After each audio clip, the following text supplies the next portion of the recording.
कुछ दोस्त कैंपिंग कर रहे थे कि तभी अचानक उनके पीछे से उनकी दोस्त आ गई, जिसे एक्सप्लोर करना बहुत ज्यादा पसंद था।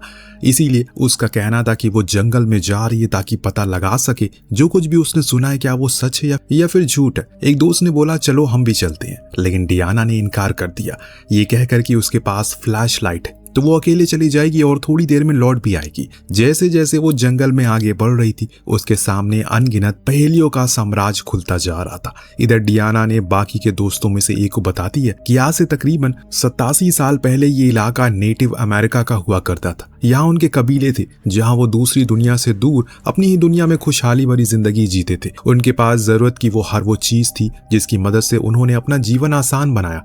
परंतु एक दिन सरकार को पता चल गया कि इन्हीं नेटिव अमेरिकन को कंट्रोल में कुछ माइन है जो पूरी तरह से गोल्ड से भरी हुई है और जिससे अब वो खुद को अपने कंट्रोल में लेना चाहते हैं। कोई भी अगर समझदार आदमी होगा या फिर कोई ऐसी सरकार होगी तो वो पहले जाकर कबीले के सरदार से बात करेगी। लेकिन अमेरिकन गवर्नमेंट को ये लगता है कि वो किसी को भी अपनी धौंस दिखा सकते हैं, कुछ भी हासिल कर सकते हैं। इसी घमंड के चलते उन्होंने एक रात पूरे कबीले वालों का नरसंहार कर दिया।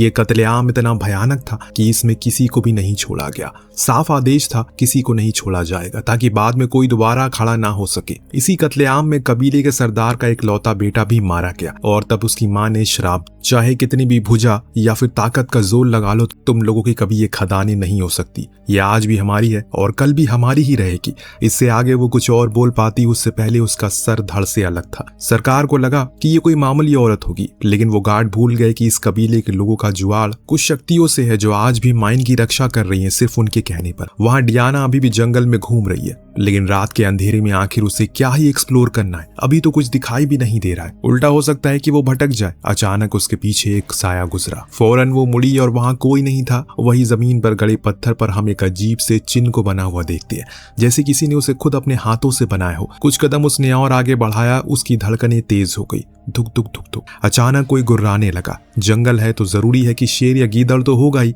पत्थर से जब उसका पैर टकराया तो वो लुढ़कती हुई एक ऐसे गड्ढे में जा गिरी जिसको देखकर ऐसा लग रहा है कि उसका कोई अंत नहीं है। वो चीखती चली गई और तब तक चीखी जब तक वो नीचे नहीं पहुंच गई।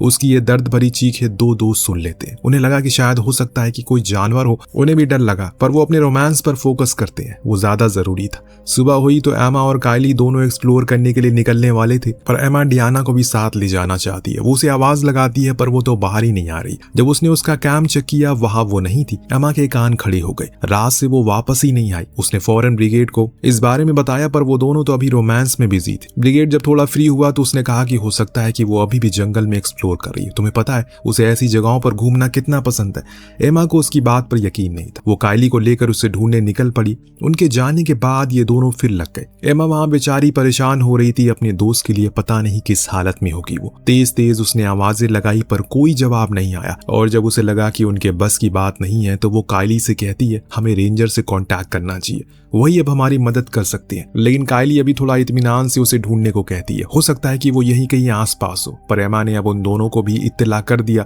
डियाना नहीं मिल रही है, तो उन्हें अपना 2 दिन से चल रहा रोमांस अधूरा छोड़कर आना पड़ा। अचानक उसी समय कायली का पैर कमजोर मिट्टी पर पड़ा, जिसे वो नीचे लटक गई। जब वहां की मिट्टी खिसकी तो देखने को मिला एक काली गुफा, जो इतनी काली है कि अंदर क्या है कुछ भी दिखाई नहीं दे रहा है। कायली बार बार एमा को मदद के लिए बुलाती है, पर वो तो वहीं खड़ी अपनी बाकी के दोस्त को बुलाने में लगी थी। अरे दीदी मदद कर दो, वरना लेने के देने पड़ जाएंगे। लड़की काई को समझ में आ गया पता नहीं किस बॉर्डम लड़की के साथ वो ऐसी जगह पर आ गई। इतने में वहां पर स्टीफन आया, जिसने फौरन उसे ऊपर खींचा, पीने को पानी दिया, तब जाकर वो थोड़ा शांत हुआ। बाद में जब स्टीफन ने चेक किया, खुद हैरान था ये सोचकर कि ऐसी सुनसान जगह पर यह गुफा बन कैसे सकती है।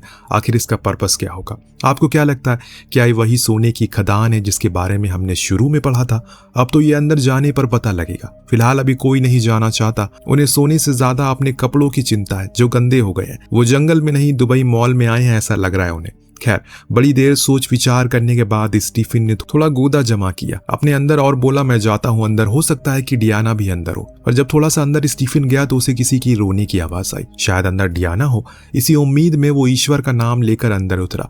उस गुफा की दीवारों पर अजीब से मार्क बने थे। हो सकता है कि हमारा अंदेशा सही हो, ये किसी एक गोल्ड माइन का कोई दरवाजा हो। वहीं उसे एक लड़की दिखी जिसका पैर नीचे लकड़ियों में फंसा था। ये डियाना थी। जी हाँ, ये वही गड्ढा था जिसे वो कल रात में गिर गई थी। तो स्टीफन स्टीफन ने फौरन ऊपर आवाज लगाई और बताया कि उन्हें डियाना मिल चुकी है, पर वो उसे एक और आदमी की मदद चाहिए। अब वो आदमी वहां कायली थी, पर उसकी तो पैंट गीली हो रही है। बस यही सोचकर कि नीचे कैसे जाऊं, अपने ऑरा को माइनस होने से बचाने के लिए वो उसे गीली पैंट को लेकर नीचे उतरा। अब डियाना ज्यादा जख्मी तो नहीं थी, बस उसके पैर में एक लकड़ी के पल्ला अटक गया था। लेकिन जब वो और करीब गए तो उन्हें पता चला कि उन्हें सच में रेंजर्स की मदद चाहिए, क्योंकि उसके बिना तो वो ऊपर नहीं ला सकते उसे।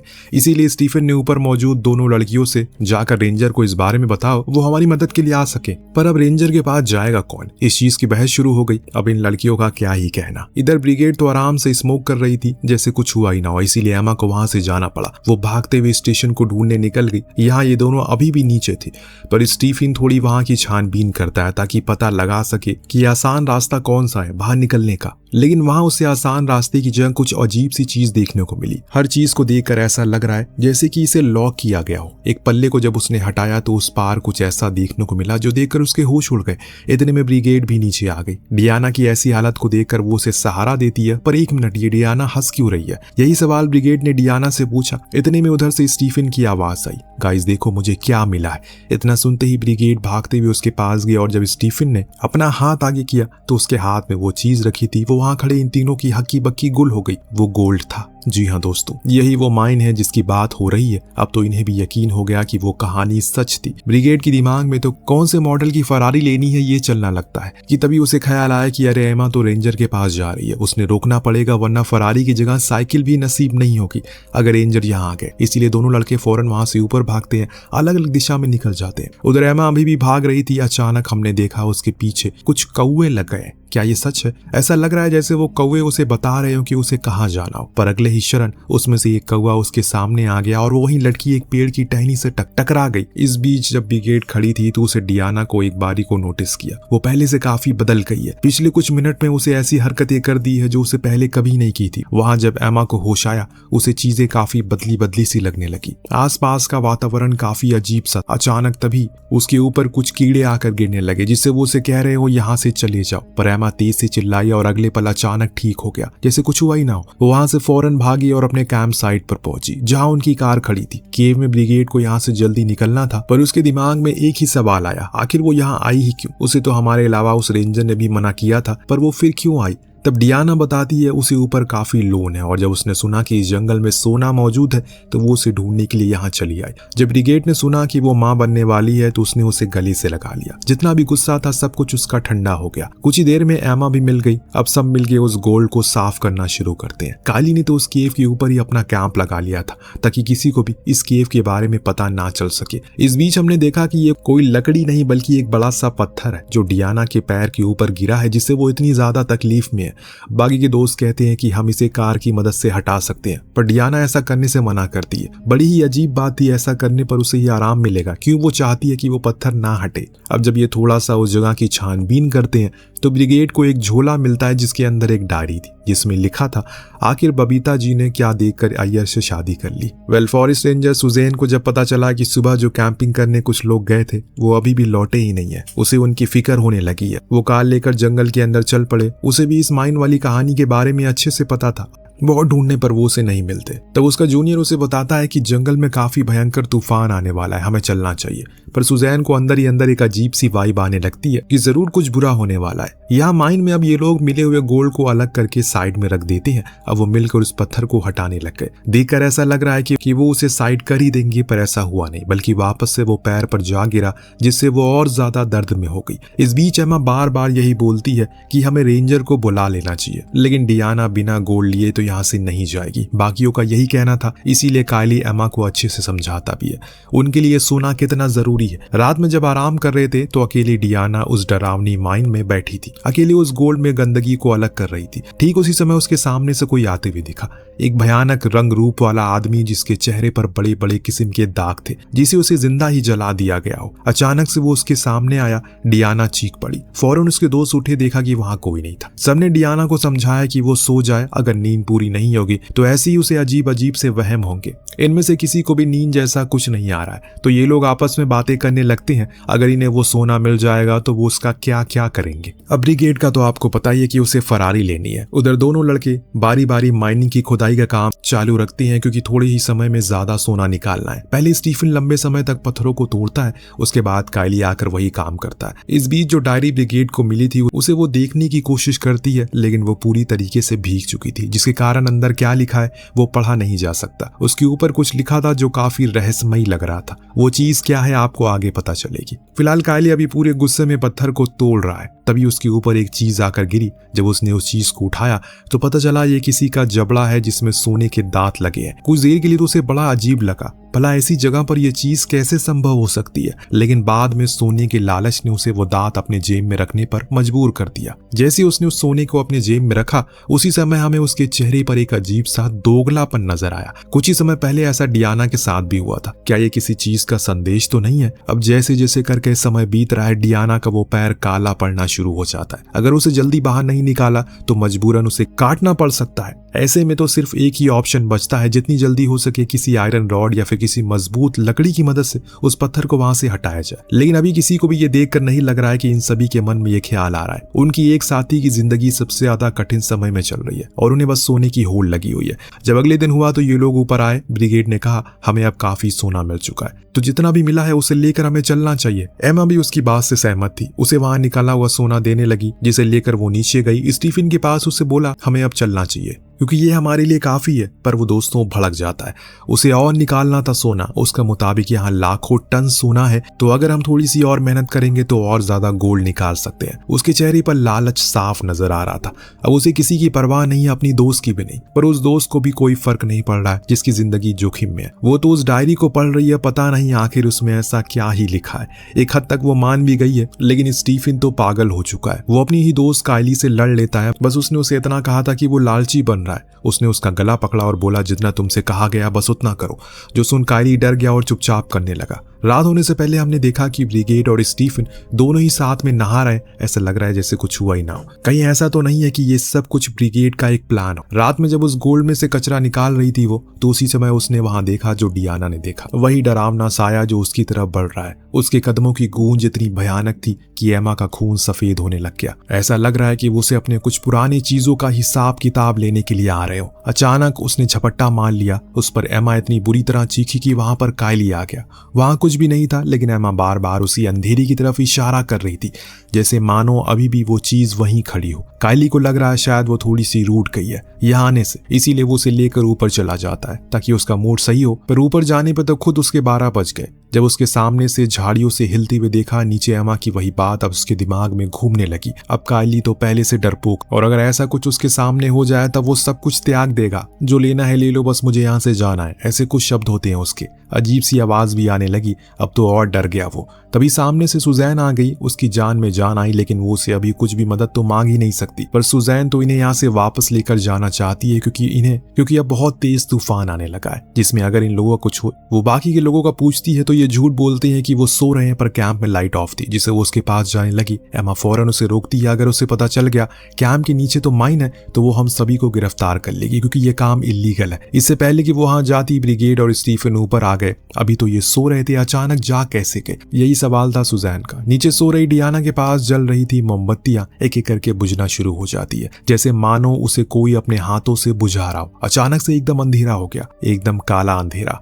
उसी समय एक चीज आई जो डियाना से चिपक गई। गला फाड़ कर उसने चिल्लाया। उसकी आवाज ऊपर तक चली गई जो सुजैन ने सुन ली। वो भागते हुए कैंप के अंदर गई और सीधा जा गिरी नीचे माइन में। इन लोगों ने कैंप जानबूझकर एकदम ऊपर लगाया था ताकि किसी को माइन दिखाई ना दे। अब जब डियाना के पास बाकी के लोग पहुंचे तो उसने बताया कि यहाँ पर कोई था जो मुझसे चिपक गया। ब्रिगेड ने बोला हो सकता है कि तेरी एक्स की आत्मा हो। किसी को हंसी नहीं आई क्योंकि अभी सबके होश उड़े पड़े हैं। एक तो उन्होंने यहाँ पर इलीगल माइन शुरू कर दी, ऊपर से इनके सामने फॉरेस्ट रेंजर की लाश पड़ी है जो जिंदा है या मर गई उन्हें खुद नहीं पता। अगर वो मर गई तो सच में इनके लिए बहुत बड़ी मुसीबत होगी। इसीलिए डियाना कहती है उन्हें अब यहाँ से चलना होगा। ये जगह सही नहीं है, श्रापित है ये जगह। हमें जितना सोना मिलना था मिल चुका है। लेकिन तभी दोस्तों कहानी में एक ट्विस्ट आता है। जो गोल्ड इन्होंने खोद कर निकाला था उसमें से एक बैग गायब था। अब यहीं से शुरू हो जाता है दोस्त बने दुश्मनी की कहानी, क्योंकि न चाचा न भैया, सबसे बड़ा रुपया। स्टीफन कायली के ऊपर इल्जाम लगाने लगा उसने ही चोरी करी है क्योंकि शुरू से उसकी उस पर नजर थी। ये लोग आपस में बात कर रहे थे। उसी समय सुजैन की आंखें खुली। उसने किसी बंदर की तरह जल्दी से ऊपर चढ़ाई की और बाहर आ गई। पीछे पीछे एमा भी थी जो उसे रुकने को बोलती है क्योंकि उसके पास बंदूक थी। अब वो जानती है कि अगर वो यहाँ से चली गई तो बाकी ऑफिसर को उनके बारे में पता चल जाएगा और ऐसा वो होने नहीं देगी। अब उन दोनों में चूहे बिल्ली का खेल शुरू हो गया, लेकिन ये खेल बहुत ही डरावना था। दोनों उस घने जंगल में भागते हैं। सिर्फ दो नहीं भाग रहे थे बल्कि वहां न जाने कितने और लोग थे जिनके कदमों की आवाज हम सुन पाते हैं। वो सभी ये चाहते हैं कोई भी यहाँ से ना जाए, ना सुजैन ना ही एमा। पर अंत में एक गोली की आवाज आई। जब बाकी के लोग भागते हुए आए तो पता चला कि सुजैन की मौत हो चुकी है। फौरन वो उस लाश को लेकर माइन के अंदर आ गए। कायली रोते हुए बोलता है अब हमें यहाँ से चलना चाहिए, ये जगह सच में सही नहीं है। पर डियाना और स्टीफन के लिए राजी नहीं थे क्योंकि अगर वो यहाँ से गए तो उनके बाद लोगों को पता चल जाएगा कि उन्होंने खून किया है और तब वो जेल में होंगे। ऐसे जाने का कोई फायदा नहीं है। आपस में डिसाइड होता है कि वो बाकी का गोल्ड निकाल लेंगे, सुजैन की लाश को दफना देंगे, फिर इस माइन में जितने भी सबूत थे उन्हें साफ करके निकल जाएंगे। अब इतना सब कुछ होने के बाद भी उन दोनों को स्टीफन और डियाना को सोना चाहिए। पर एमा अब रोने लगती है।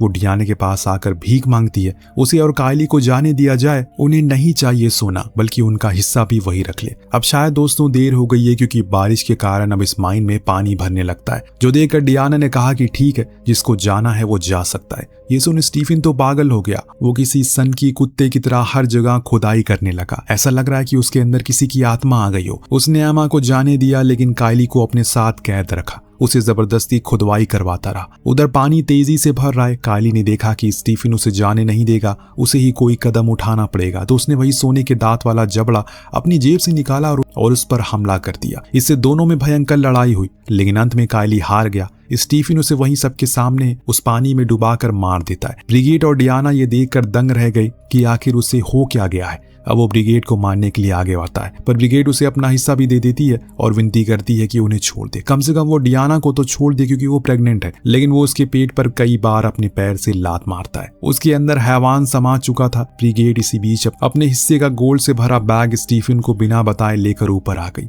ऊपर से जो उसने नजारा देखा उसे यकीन हो गया कि ये जगह कभी किसी को हो ही नहीं सकती और ना ही यहाँ का सोना। वहां जितनी भी जानवर आसपास थे सब एक एक करके काले साये में बदलने लगे।